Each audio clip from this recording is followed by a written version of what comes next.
Hey guys, it's JMeyels here with the new Gaiden event finally here. We finally have a new game mode that we can play that'll be a little bit of a disconnect from Battle Royale or Arenas, if anyone even still plays Arenas. And also Apex Legends finally securing Post Malone. I'm really glad to see they made a move like this because I think there's a lot of celebrities in many other games that people are just simply not reaching to and trying to sign stuff with, trying to get events going. I think Apex has done a great job with what they've done today in today's video. Also, Apex Pros talking about a potential change to some maps in the ALGS World Championship as they're falling out of love with their first love. All of that and much more in today's video, so make sure to leave a like on the video, subscribe to the channel, and comment down below. We have about 45 people or so on the finalist wheel that we're going to be spinning Friday for the 10,000 Apex coin giveaway, and the person whose name I added from last video is down in the comment section below. Also, I keep forgetting to do this, so it's time to shout out my super supporters and my Vibe City mayor. So thank you to that real STND Facts, thank you to Biggie, thank you to Galil Weevil, Just Jaden YT, Sam Brown, and Galactic Limey. Without further ado, let's jump right into this. So first off, I thought this was pretty funny. Post Malone killing Asu in 1v1. Now, if you guys see the background of the clip, he actually had a pretty good gunfight with Asu in the firing range. Unfortunately, he didn't really outgun him for the kill, but I think Asu swapped characters after he was kind of weak from Post Malone, and then basically it said you killed Asu. But the reason I wanted to bring this up is because Apex just made an announcement with Post Malone saying that you can join Post Malone all week as he plays Apex and raises money for a good cause on tonight's stream. Starts now, and basically it's going to go on throughout the week, and they've partnered up with Project Hope and the Trevor Project for what they've called Gaming for Love.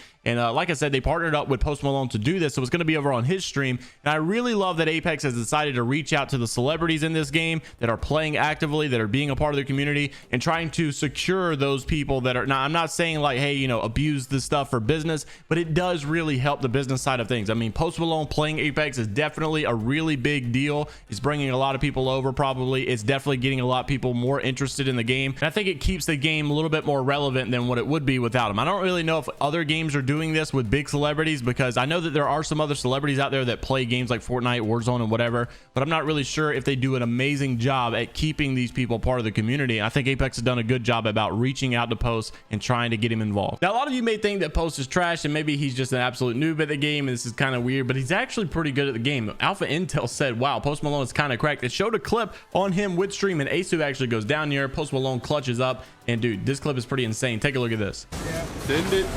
Oh, this might have not been a good idea. Nope, this was not a good idea. Crack both. I walked into the fence. Oh, we both crack. I got. Oh, no. Let's go! Nice. See the guy rest his teammates.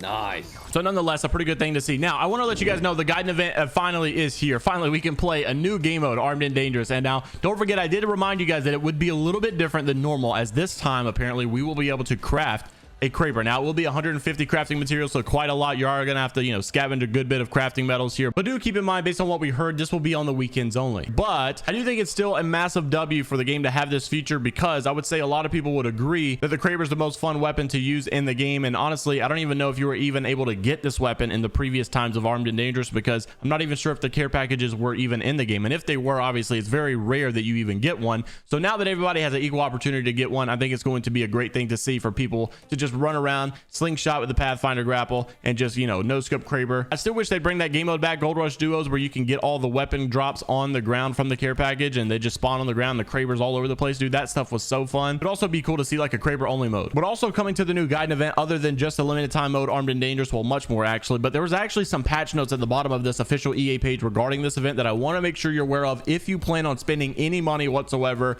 in this game on these items. So let me read these off really quick so you guys are aware. Gaiden event packs are available for a limited time during Gaiden event, but items will be available in the standard Apex pack pool of items after the event ends. So just know you can't obviously get this stuff after the event ends, but obviously some luck will be involved. So Gaiden event packs also guarantee you one non-duplicate Gaiden event item, and also the new event will introduce 40 new cosmetic items around the Gaiden theme.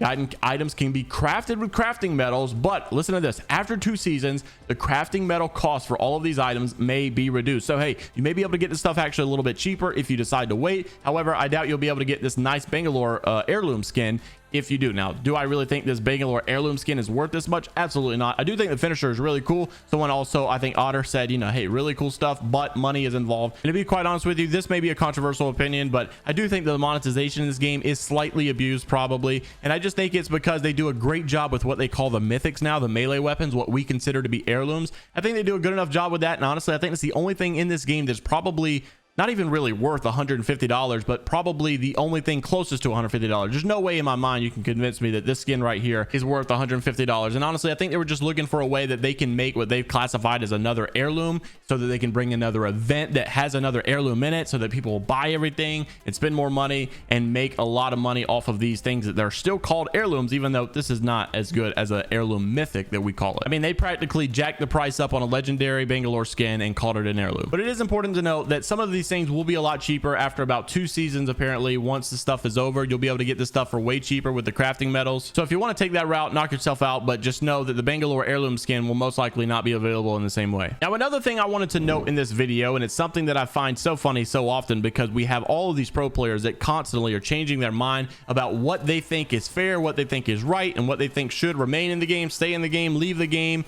And I think it's just so funny, especially with the rank system. You know, they made the rank system, and then all of a sudden they're like, yo, this rank system sucks, bro. We can't find nobody but plats, and this is just terrible. All the preds are playing against plats. It's such a snore fest now. And then all of a sudden it changes a little bit. So now they can actually get preds and diamonds. They're like, oh, bro, this stuff is too easy. This is not good at all. This needs to be changed, reverted back to the old one. They cannot make up their mind. I've even seen some people saying that this is actually solid. Was absolutely trash. It was so slow paced. Everybody called it sweaty. That public matches are the rank 2.0, and in fact, the rank changes that they have made have drawn so many people away from ranked, and now they go over to public matches, and that's why your public matches are so sweaty. And therefore, that's why the decision you're about to see, the controversy you're about to see, is actually kind of making sense. Whether or not it's actually solid proof, I'll let you decide. However, people used to love World's Edge. World's Edge was amazing, right? I've seen a lot of pros in the last couple of days switch their opinions and change their minds to say now World's Edge is getting a little bit boring, and that Stormpoint should be the only map in ALGS. But I want to note something as well. Obviously, we know that Stormpoint was a little bit more favorited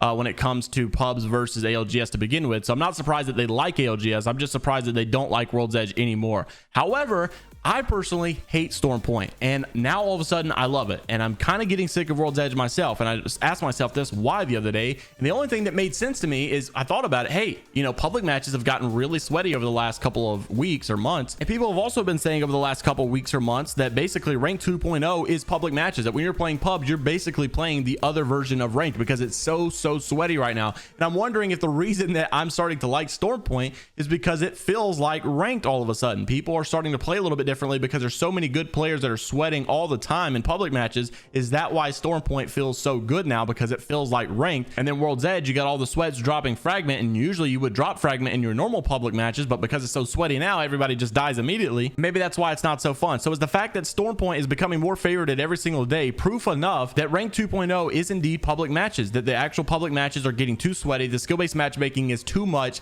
and that proves it because people seem to like Stormpoint more and more every day? I don't know, just a penny for your thoughts. Just seemed like it made sense though. So very interested to hear your thoughts down in the comment section below. Make sure to leave a like on the video, subscribe if you're new as always, and if you've already done that, thank you very much indeed for doing so. I'll see you all in the next one. Have a great rest of your day. It's Vibe or Die, only positivity, and until next time, take care of yourselves, and I'll see you later, Gators.